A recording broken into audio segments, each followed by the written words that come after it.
नमस्कार शेतकरी मित्रांनो, माझी शेती माझा नवा ध्यास या यूट्यूब चॅनलमध्ये मी महाळप्पा करे आपले सर्वांचे मनापासून स्वागत करतो। शेतकरी मित्रांनो, आज आपण आंबा मोहोर काळातील कीड या विषयासंदर्भात आपण बोलणार आहोत।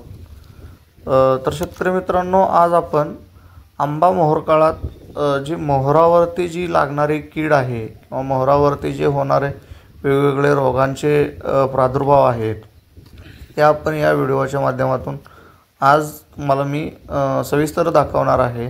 तर शेतकरी मित्रांनो, आता आपल्याला एक जे मोहोर काळात जे मोहरावरती लागणारी कीड आहे ते ह्या अशा प्रकारे मोहराला कीड लागते, त्यामुळे जो आपला येणारा मोहर आहे तो वाळत जातो। तर मोहर वाळत गेल्यामुळे जे येणारे जे उत्पन्न आहे त्याच्यामध्ये पूर्णपणे घट होते आणि आपल्याला उत्पन्न काहीच मिळत नाही। तर मित्रांनो, आता आपण मोहरवरती किडीचा प्रादुर्भाव कशा प्रकारे झाला आहे हे आपण या व्हिडिओच्या माध्यमातून बघत आहोत। तर शेतकरी मित्रांनो, आपल्याला या व्हिडिओमध्ये काही ठिकाणी आंब्याच्या झाडावरती जो मोहर आहे तो वाळलेला दिसत आहे। तर त्याचं मुख्य कारण बघितलं तर त्याच्या जो मोहराचा देठ आहे त्याच्यामध्ये कुठेतरी त्या आळीने होल मारला आहे आणि होल मारून त्या मोहराचा जो देठ आहे तो पूर्णपणे आळीने पोखरला आहे। पोखरल्यामुळे जो वरचा जो बाजूचा जो मोहर आहे तो पूर्णपणे वाळत जातो। वाळत गेल्यामुळे त्या मोहराची गळ होते। गळ झाल्यामुळे आपल्याला उत्पन्न येतच नाही।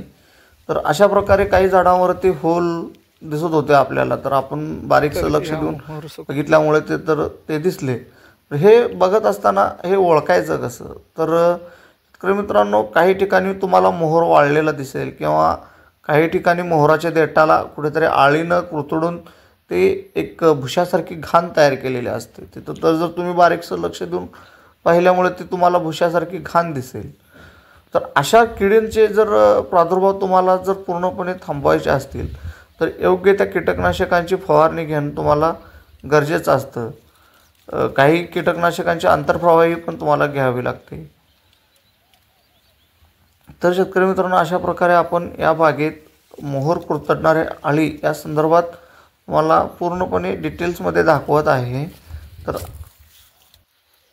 तर शेतकरी मित्रांनो, अशा प्रकारे आपल्या बागेत अनेक किडींचे प्रादुर्भाव होत असताना आपल्याला बघायला मिळतात।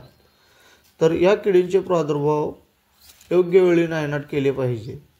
योग्य त्या वेळी योग्य ती फवारणी आपल्या जवळच्या कृषी तज्ज्ञांच्या सल्ल्याने घ्यावी आणि आपली बाग निरोगी ठेवावी। आणि जर असेच माहितीपूर्ण व्हिडिओ तुम्हाला जर पाहिजे असतील तर आपल्या चॅनलला लाईक आणि सबस्क्राईब करा।